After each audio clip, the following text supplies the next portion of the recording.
ഇനി എങ്ങനെ രാഹുൽ മാങ്കൂട്ടത്തിലെ പോലെ ഒരു രാഷ്ട്രീയ നേതാവിന്, പ്രത്യേകിച്ച് ഈ തെരഞ്ഞെടുപ്പ് പശ്ചാത്തലത്തിൽ അവിടെ വളരെ സജീവമായിട്ട് കോൺഗ്രസിൻ്റെ പ്രചാരണ പരിപാടികളിലൊക്കെ രംഗത്തുണ്ട്, പക്ഷെ ഇപ്പോഴും തനിക്കെതിരെ യാതൊരു കേസുമില്ല, ഒരു സ്ത്രീയും പരാതി നൽകിയിട്ടില്ല എന്ന് പറഞ്ഞ് ന്യായീകരിക്കുമ്പോഴും ഇപ്പോൾ വന്ന ഈ ഒരു തെളിവുകൾ രാഹുലിനെതിരെ കേസെടുക്കാനൊക്കെ അല്ലെങ്കിൽ രാഹുലിനെ ഈ അറസ്റ്റിനൊക്കെ ഉൾപ്പെടെ നയിക്കാവുന്ന തരത്തിലുള്ള പല തെളിവുകളുമുണ്ട്. പക്ഷെ എന്തായിരിക്കും ഇനി നിങ്ങൾ BJP-യുടെ ഒരു നിലപാട്? രാഹുലിനെതിരായിട്ടുള്ള നേരത്തെ നിങ്ങൾ പ്രഖ്യാപിച്ച സമര പരിപാടികളുമായി കൂടുതൽ ശക്തമായി മുന്നോട്ട് പോകുമോ? അല്ല, BJP-യുടെ നിലപാടിന് മുമ്പ് ഈ രാജ്യത്തെ പ്രധാന പ്രതിപക്ഷ പാർട്ടിയായ ഒരു ദേശീയ പാർട്ടിയായിട്ടുള്ള കോൺഗ്രസ് ആണ് നിലപാട് വ്യക്തമാക്കേണ്ടത്.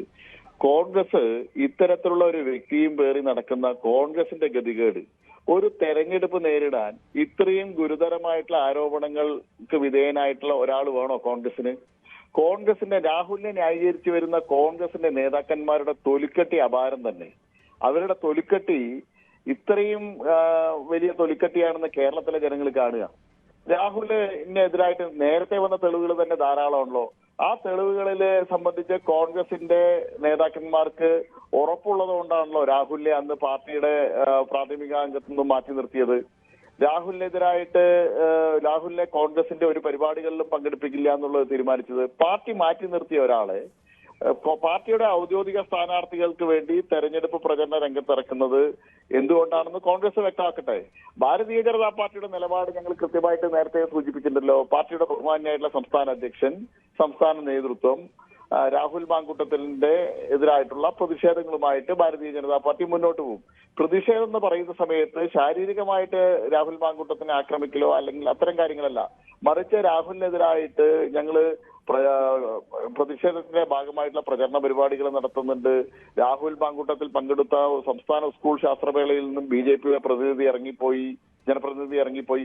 ഇത്തരത്തിൽ ഞങ്ങൾക്ക് ഏതെല്ലാം വേദികളിൽ പ്രതിഷേധിക്കാൻ പറ്റുമോ അത്തരം വേദികളിലാണ് ഞങ്ങൾ പ്രതിഷേധിക്കുന്നത്.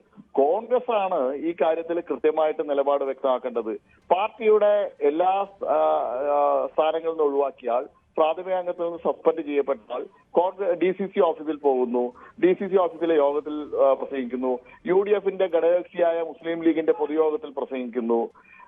സെലിബ്രിറ്റികളെ കൊണ്ടുവന്ന് രാഹുൽ നടത്തുന്ന പരിപാടിയെ സംബന്ധിച്ച് പാലക്കാട്ടുകാർക്ക് അറിയാം. ലക്ഷങ്ങൾ കൊടുത്ത് സെലിബ്രിറ്റികളെ കൊണ്ടുവന്ന് താൻ പരിശുദ്ധനാണെന്ന് തെളിയിക്കാനുള്ള ശ്രമമൊന്നും നടത്തിയിട്ട് കാര്യമില്ല രാഹുൽ എന്നുള്ളത് ഞങ്ങൾ വ്യക്തമാക്കാൻ ആഗ്രഹിക്കുക. അല്ല, അത് മാത്രമല്ലല്ലോ ശ്രീകൃഷ്ണകുമാർ, നിങ്ങളുടെ അതായത് പാലക്കാട് നഗരസഭാ ചെയർപേഴ്സൺ പോലും രാഹുലിനൊപ്പം പരിപാടികളിൽ പങ്കെടുത്ത ദൃശ്യങ്ങൾ പുറത്തു വന്നതാണ്. രാഹുൽ മാങ്കൂട്ടം പല വേദികളിലേക്ക് വരുമ്പോഴും സ്ത്രീകൾ അയാളെ സ്വീകരിക്കുന്നുണ്ട്. അതുകൊണ്ട് തന്നെയാണ് പറയുന്നത് സ്ത്രീകൾ, കാരണം അത് നിരവധി പെൺകുട്ടികളെ രാഹുൽ മാങ്കൂട്ടത്തിൽ ലൈംഗികമായി ചൂഷണം ചെയ്തു, ഗർഭചിത്രം നടത്തിയെന്നൊക്കെ ആരോപണം നിലനിൽക്കുമ്പോഴും ചില സ്ത്രീകൾ അദ്ദേഹത്തെ സ്വീകരിക്കുന്നതല്ലേ ഈ രാഹുൽ മാങ്കൂട്ടത്തിൽ വീണ്ടും പൊതുവേദിയിലടക്കം പ്രത്യക്ഷപ്പെടാനും അത്തരമൊരു ആത്മവിശ്വാസവുമായി മുന്നോട്ട് പോകാനും അയാളെ പ്രേരിപ്പിക്കുന്നത്? ഞാൻ ചോദിക്കട്ടെ, ഒരു സ്കൂൾ ശാസ്ത്രമേളയിൽ ആയിരക്കണക്കിന് ആളുകൾ ഉദ്ഘാടന പരിപാടിയിൽ പങ്കെടുക്കുന്നു. അതിൽ ഭൂരിഭാഗം സ്ത്രീകളും അധ്യാപികമാരും ഒക്കെയാണ്.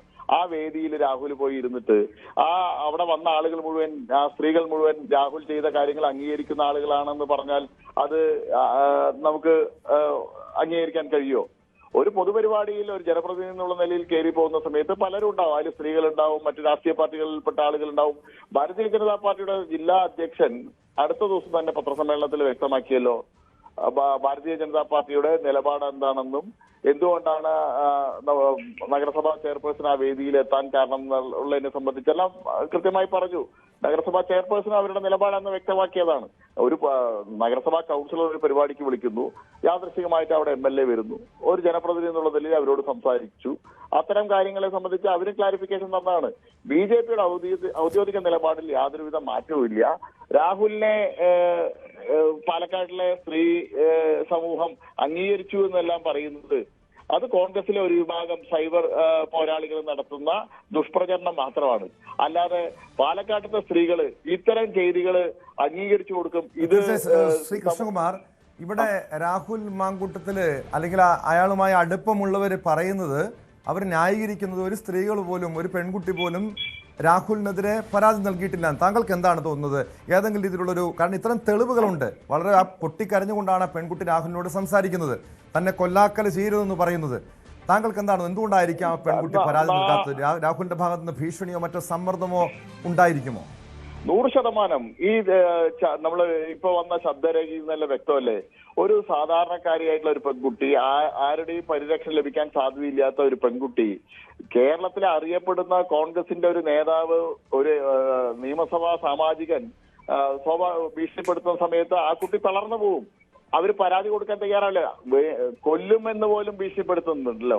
അത് നമ്മളെല്ലാവരും കേട്ടതാണ്. ആ ശബ്ദരേഖയിൽ കൊല്ലാൻ പോലും തയ്യാറായിട്ടുള്ള രീതിയിലാണ് രാഹുൽ മാങ്കൂട്ടത്തിൽ ആ കുട്ടിയെ ഭീഷണിപ്പെടുത്തുന്നത്. സ്വാഭാവികമായിട്ടും വളരെ ഗുരുതരമായിട്ടുള്ള മാനസികാവസ്ഥയിൽ നിൽക്കുന്ന ഒരു പെൺകുട്ടിയെ സംബന്ധിച്ചോളം ആ കുട്ടിയെ പിന്തുണയ്ക്കാൻ ഇരിക്കുന്ന സാഹചര്യത്തിൽ അവര് പരാതിയുമായിട്ട് മുന്നോട്ട് വരാൻ മടിക്കും. ഇതിൽ ഞാൻ ചോദിക്കുന്നത്, രാഹുല് ഈ വന്ന ശബ്ദരേഖയും ചാറ്റുമെല്ലാം കൃത്രിമമാണെങ്കിൽ എന്തുകൊണ്ട് രാഹുൽ മാങ്കൂട്ടത്തിൽ ഇതിനെതിരായിട്ട് നിയമപരമായിട്ടുള്ള നടപടി സ്വീകരിച്ചിട്ടില്ല? സാധാരണ എന്താ ചെയ്യുക? ഒരാൾക്കെതിരായിട്ട് വ്യക്തിപരമായിട്ടുള്ള ഒരു ആരോപണം വന്നാൽ അയാൾ ഡിഫമേഷൻ കേസ് ഫയൽ ചെയ്യാറുണ്ട്. ഇത് പ്രക്ഷേപണം ചെയ്ത ചാനലുകൾക്കെതിരെ നോട്ടീസ് കൊടുക്കാറുണ്ട്. ബന്ധപ്പെട്ട വ്യക്തികൾക്കെതിരായിട്ട് നോട്ടീസ് നൽകാറുണ്ട്. രാഹുൽ ഇതെന്തെങ്കിലും ചെയ്തു? രാഹുൽ ചെയ്യുന്നില്ല. രാഹുൽ നിഷേധിച്ചോ? ലീഗലായിട്ട് പോണ്ട. ഇത് ഈ ശബ്ദരേഖയും ഈ ചാറ്റുകളും എന്റേതല്ല എന്നുള്ള ഒരു നിഷേധക്കുറിപ്പ് പോലും ഇതുവരെ രാഹുൽ ഇറക്കിയിട്ടില്ല. അതുകൊണ്ട് കോൺഗ്രസിന്റെ നേതാക്കന്മാർക്കും ബോധ്യമല്ലേ രാഹുൽ ഇത്തരം തെറ്റ് ചെയ്തിട്ടുണ്ട് എന്നുള്ളത്. കോൺഗ്രസിന്റെ അകത്ത പല കുടുംബങ്ങളിലും രാഹുൽ ഇത്തരം പ്രവൃത്തികൾ ചെയ്തിട്ടുണ്ട് എന്നുള്ളത് കോൺഗ്രസിന്റെ നേതാക്കന്മാർക്ക് അറിയാവുന്ന കാര്യമാണ്, കോൺഗ്രസിന്റെ അണികൾക്ക് അറിയാവുന്ന കാര്യമാണ്. അതുകൊണ്ട് രാഹുല് ഇതിനെ ന്യായീകരിക്കാൻ ഒരു വിഭാഗം കോൺഗ്രസിലെ അണികൾ ശ്രമിച്ചാലും സൈബർ പോരാളികൾ ശ്രമിച്ചാലും രാഹുൽ കേരള സമൂഹത്തിന്റെ മുന്നിൽ തെറ്റുകാരനാണ്. രാഹുൽ തെറ്റുകാരനല്ലെങ്കിൽ രാഹുൽ തെളിയിക്കാൻ നിയമപരമായിട്ട് നേരിടാൻ തയ്യാറാവട്ടെ. ഒരു പെൺകുട്ടിയെ സംബന്ധിച്ചോളം അവരുടെ മാനസികാവസ്ഥയെ സംബന്ധിച്ച് നമ്മൾ എല്ലാ മാധ്യമങ്ങളിലും കണ്ടതാണ്. ഈ ഇപ്പൊ പുറത്തു വന്ന വോയിസ് ചാറ്റിന് വളരെ കൃത്യമാണ്, വോയിസ് ക്ലിപ്പിലും കൃത്യമാണ്. ആ കുട്ടി മാനസികമായിട്ട് തളർന്നിരിക്കുകയാണ്. ആ കുട്ടിക്ക് സംസാരിക്കാൻ പോലും കഴിയാത്ത അവസ്ഥയാണ്. ആ കുട്ടിയുടെ ശബ്ദം പോലും പുറത്തു വരുന്നില്ല. ഇവിടുന്ന് ഈ അതേ സമയത്ത് ഇപ്പുറത്തുനിന്ന് രാഹുൽ മാങ്കൂട്ടത്തിൽ ആ പെൺകുട്ടിയെ ഭീഷണിപ്പെടുത്തുന്ന രീതിയിൽ ആ കുട്ടിയെ മാനസികമായിട്ട് തളർത്തുന്ന രീതിയിലാണ് സംസാരിക്കുന്നത്.